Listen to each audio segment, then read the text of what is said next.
welcome to another episode of the Pro Series. Today, our special guest is Carrie Locklyn. She is first known for being a designer on Travel Channel's Hotel Impossible, and now most recently known for being a designer on HGTV's Extreme Makeover Home Edition. I'm glad she said yes, and we're able to interview her today. I'm going to bring her in right now. Hey, Carrie, how are you? How are you? Good. Thank you so much for sitting down and talking with me today. Oh my goodness, thank you for having me. Yeah. Is this a little bright right here? No, that's good. Okay. We're good. Yeah. So, first want to start off. I'm a huge fan of Extreme Makeover Home Edition. I've been watching that since I was little. It was kind of just like something we watched with our family. A good Sunday night watch. Were you always a fan of it before you were a designer? Oh, absolutely. I think anybody that was into the world of design, even just as a passion or a hobby, I think everybody, it was really the first design show that really came on and became mainstream. And also, I think that joined kind of the heart with the design. Yeah, it's a good feel-good show that we don't see a lot on TV anymore. No. And how did that all come about? How did you get onto that? You know, I had been working within the design, like the television design world for a couple years. I was working on Hotel Impossible, which I like to say is kind of like a mini version of Extreme Makeover. And it was just one of those things where it was a casting that came up, and a girlfriend of mine actually sent me an email and said, "Did you see that they're bringing Extreme Makeover back?" And I jumped immediately. I was like, "How do I get on this? How do I figure this out?" Mhm. And it kind of went through there. Like they went through thousands, not 1,000, but thousands of designers, carpenters, makers across the entire United States. That's crazy. You got picked too. Oh, it's still very surreal, Pinch like yourself type of extremely thing. so. Yeah, that's like the top of the line right there. Yeah. How was your experience on the show? Because you're traveling all over the place, seeing all these families and getting to know them, and then designing a house for them. I mean, it's hard to put into perspective of just how enormous that show is. Just as us as a family, as a team that is going from city to city and town to town, we are hundreds of people just going into these towns, and then for 5 days we transform a family's life, and it's completely through the community and volunteers. And the experience is so surreal because it's very layered. You're doing so many different things. You're designing a house, you're hosting and co-hosting on TV, Mhm. you're working with community, you're working with builders, you're working with other aspects of the design team. It's life-changing. I think that's the biggest way to put it. It changes your life forever and your perspective of so many aspects of life as well. Oh, definitely. And then Hotel Impossible that you said you were on before. How was that whole experience with that show? You know, I love Hotel Impossible. First of all, I cut my teeth in what is considered like TV design, because I started off as a personal organizer and a project manager, and then moved into design. And I dabbled in other things, not dabbled, I did do other things in the entertainment business, but I never really had put them together. So Hotel Impossible taught me what that meant. And it was grueling. We would go into our towns on Hotel Impossible, and it would be 3 days of nonstop work, very similar to Extreme, but on a much smaller scale. But we were still helping people through design with their businesses and their families. So that was your first shot at being on TV as a anything. I had been on television in the past actually as a professional dancer and as a commercial actress. So I have been in front of the camera and in front of the lens pretty much my entire adult life. However, never as myself. Like I was always a dancer, or I was, the mom standing next to the washing machine. But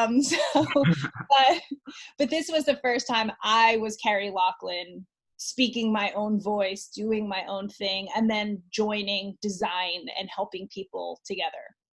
Oh, I didn't know you were acting or a dancer too. You're a jack of all trades of stuff. I have. I actually started out as a professional dancer. When I was 16, I started as a professional dancer. And then I did that for, gosh, well over a decade. And I went on tours and did music videos and commercials. And I kind of broke into design through my organization was when I knew I wanted to transition out of dance. And I said, what else am I good at? What else do I do? And that's how I started organizing and designing. So is that when you started your, because you have an organizing company and a staging company, is that correct? Yes. Yes. I have an organizing and a staging company called Gidge Living, and it stands for Get It Done Girl. And I was kind of coined that in Los Angeles. I started working with clients as an organizer, and then I would do project management. So they would have these beautiful homes in the hills, and they were very busy men and women and families. So I kind of would come in and check off all of their to-do lists. And while I was in there picking tiles and doing this, I would organize. And, you know, when I was organizing, I would be designing. And I kind of got coined the Get It Done Girl, where if you needed anything done in your home, call Carrie because she'll get it done. Oh, that's cool. Yeah.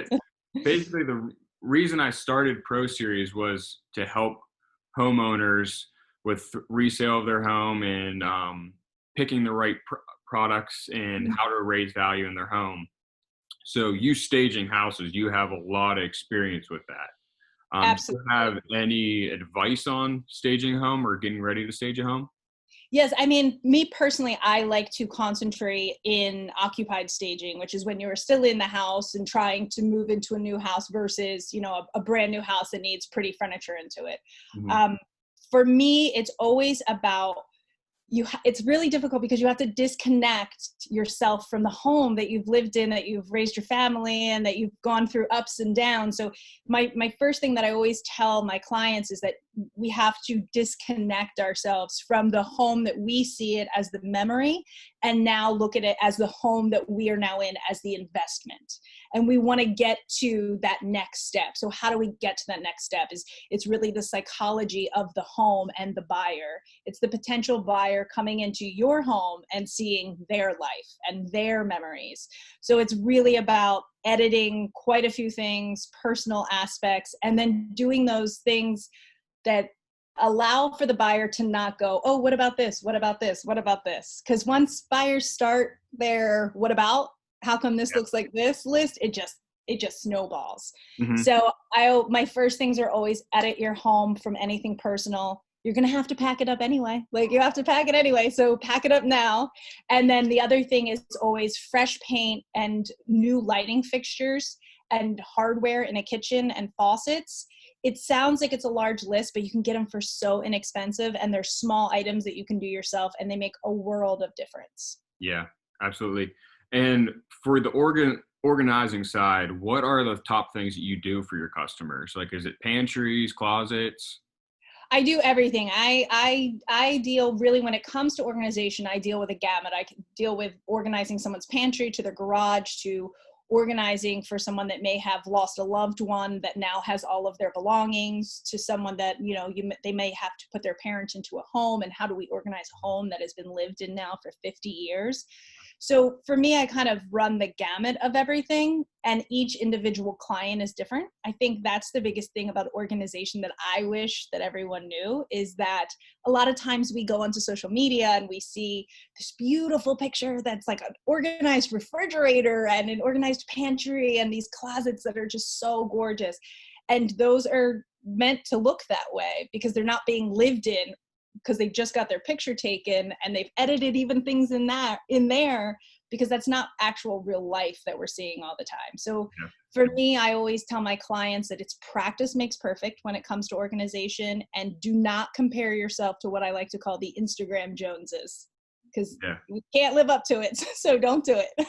Yeah, it's like those YouTube videos of like celebrities, they show their pantry or their refrigerator. I'm like, you really think they keep it like that all the time? And they may, only because they have somebody who's keeping it that way for them. So they actually have a person who's coming in. And I did do that when I was in Los Angeles. I was somebody's, I called her, she was my unorganizer. Like I would come in, organize her, and I'd come back in 10 days and I'd have to reorganize. However, because there's a system there, that's really what you're getting at. You're trying to find the system that works for you individually. I don't like to label. Somebody else might like to label. I like to hang. Somebody else might like to fold. So it's really finding your individual system to keep it. But yes, 90% of those people that are showing those beautiful things, they're only keeping it that way if they are personally like an organizer themselves, or if they have someone helping. Yeah, absolutely. When it comes to your design side, what do you say or give advice for someone trying to sell their house or just trying to add value to their home?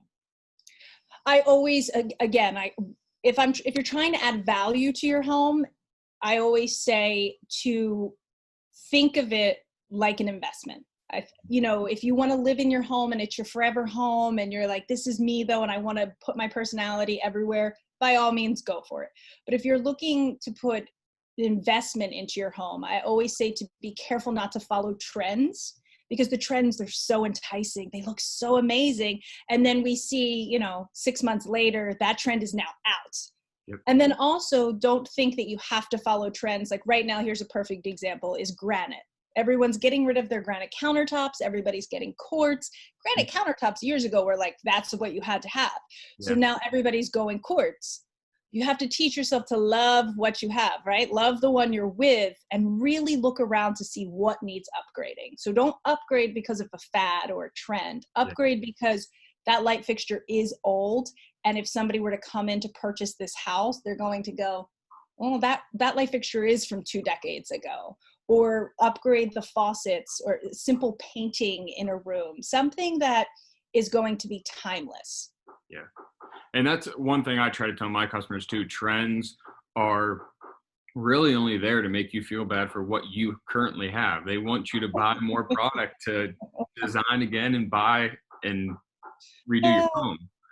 It's so true. I think a lot of people would be surprised if they came into my house at how many items in my home I've had for years.